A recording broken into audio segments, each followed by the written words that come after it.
Mastering the present perfect passive. Hello, language learners. Today, we're diving deep into the present perfect passive. As you know, the passive voice can give your sentences a different focus. It's a powerful tool in your English language arsenal, and today, we're taking that a step further by studying the present perfect tense in the passive voice. The present perfect passive is used to indicate an action that was completed at an unspecified time before now. It is formed with the present perfect tense of the verb to be, has been or have been, followed by a past participle. The structure is subject plus has, have been plus past participle. For instance, you could say, the documents have been signed. In this sentence, we're more interested in the result of the action, the documents being signed, rather than who did it. Use this tense when you want to. 1.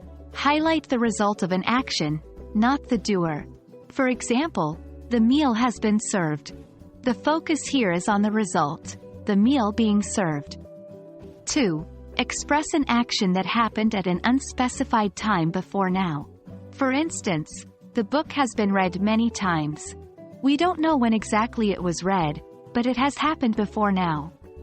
3. Talk about an action that is still going on or has an effect on the present moment. For example, the room has been cleaned. This implies that the room is clean now.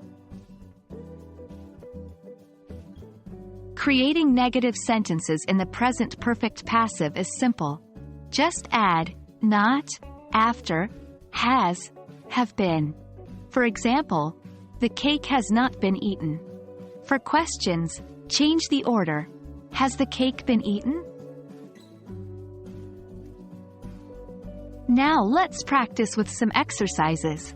Try to transform these sentences into the present perfect passive. 1. They have delivered the package. 2. She has finished the project. 3. We have organized the event. Here are the answers. 1. The package has been delivered. 2. The project has been finished. 3. The event has been organized. And that's it. That's your introduction to the present perfect passive. It's a great tool for shifting focus onto the action or result in your sentences. Remember, the key structure is subject plus has, have been plus past participle. Keep practicing, and soon this tense will become second nature to you. See you in the next lesson, language enthusiasts.